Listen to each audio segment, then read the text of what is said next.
shows the marks where the cockpit was torn from the rest of the fuselage.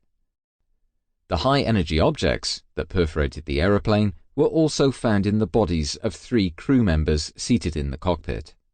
The preformed fragments have distinctive shapes, cubic and bow-tie shaped, and were made of a ferrous metal. Some fragments had traces of aluminium and glass on them, proving that they had perforated the aeroplane from the outside. The 2 left windows of the cockpit particularly show perforation by preformed fragments. Many traces of explosives were found on pieces of wreckage.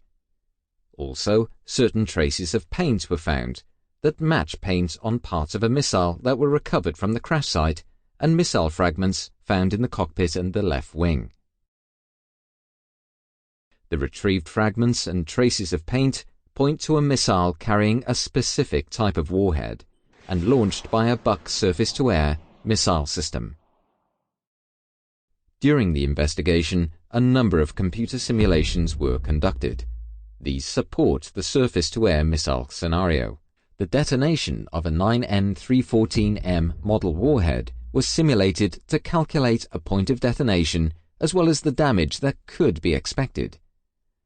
The warhead exploded on a location in space less than 1 cubic meter to the left of and above the cockpit, spraying its fragments in a characteristic radial circular pattern originating from the missile.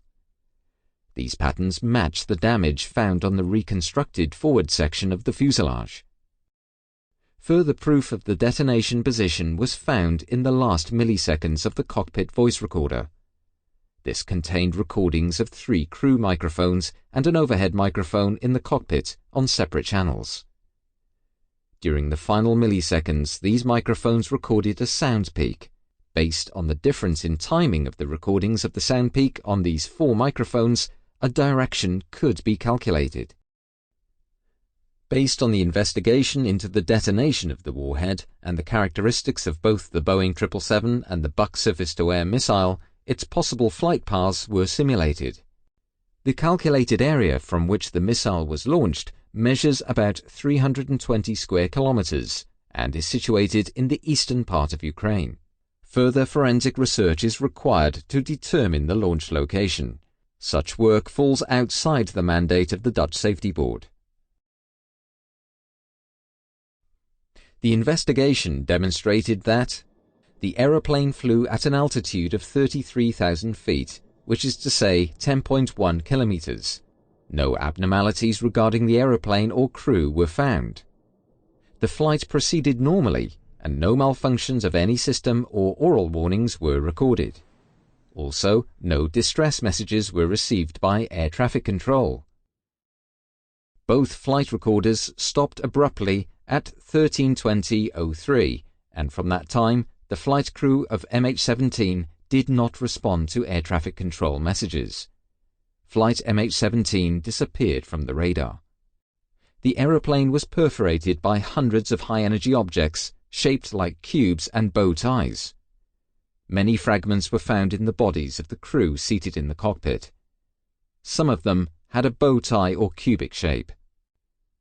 The left side of the cockpit area shows a characteristic damage pattern.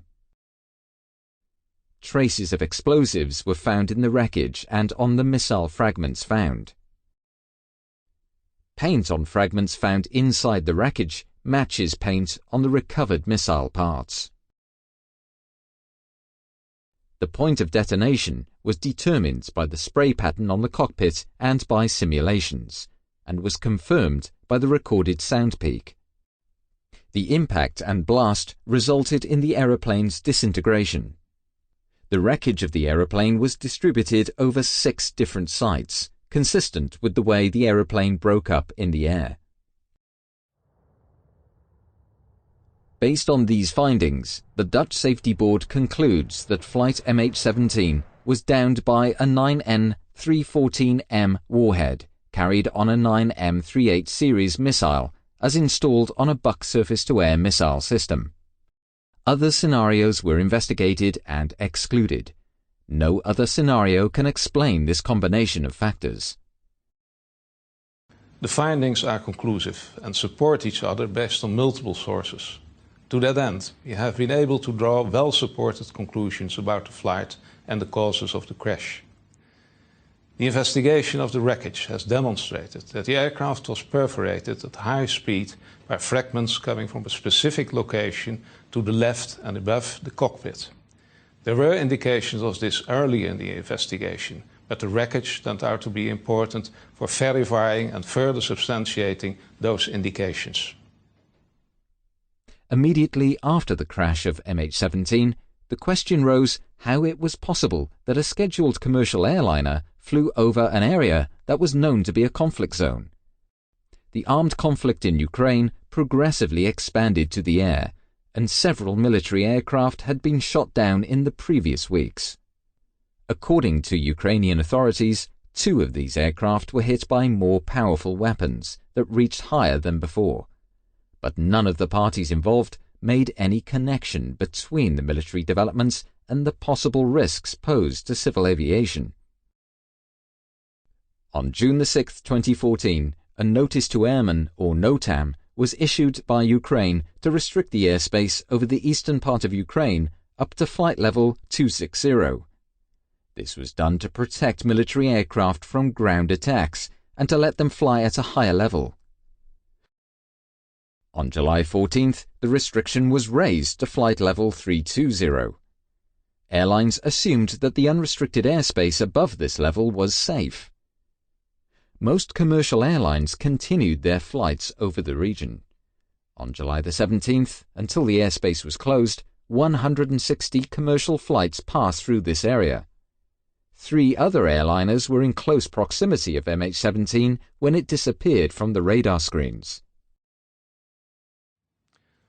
All over the world there are areas where an armed conflict takes place while the airspace above those areas remain unrestricted.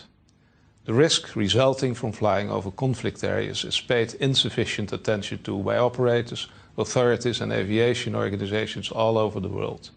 This needs to change. Ukraine had sufficient information to close the airspace to civil aviation prior to July 17. None of the parties involved recognized that the armed conflict in the eastern part of Ukraine would entail risks to civil aviation. Passengers should be able to trust the airline to have done everything possible to operate the flight safely. States should ensure that airspace will be closed if it's unsafe to civil aviation. In order to achieve that, information pertaining to risks and threats must be shared by countries and operators. When a civil aeroplane like Flight MH17 crashes, an international investigation on a large scale is set up and conducted according to international rules and standards. During the investigation into the crash of MH17, the investigators paid multiple visits to different states around the world, not only to the crash site and to participating investigating parties, but also to Malaysia Airlines headquarters, Boeing, and the ICAO meeting about the risks of flight routes over conflict areas. International investigators also visited the Netherlands to work at the Hague office or at the Gilserijen Air Force Base. The Dutch Safety Board organized 3 meetings with the international investigation team. This is in accordance with ICAO procedures. These meetings concerned the investigation into the cause of the crash. The wreckage was examined, and the progress and findings of the investigation were discussed. Another meeting focused on the decision-making process pertaining to flight routes above conflict zones. After consulting the accredited representatives of the participating states, the Dutch Safety Board came to the final report, the most important findings. Flight MH17 progressed normally until it was above the eastern part of Ukraine. At 1 p.m, a 9N314M warhead exploded to the left-hand side of the cockpit of Flight MH17. The missile was fired from a Buk surface-to-air missile system. The impact killed 3 people in the cockpit and caused structural damage to the forward section of the aeroplane, causing it to break up in the air. All 298 occupants lost their lives. Calculations have demonstrated that the missile's trajectory commenced somewhere in a 320 square kilometer area in the eastern part of Ukraine. The Russian Federation concurs with the conclusion that the crash was caused by the detonation of a warhead, but has reservations regarding the missile and warhead type. However, in our judgment, the arguments in the report overwhelmingly support the conclusions as presented.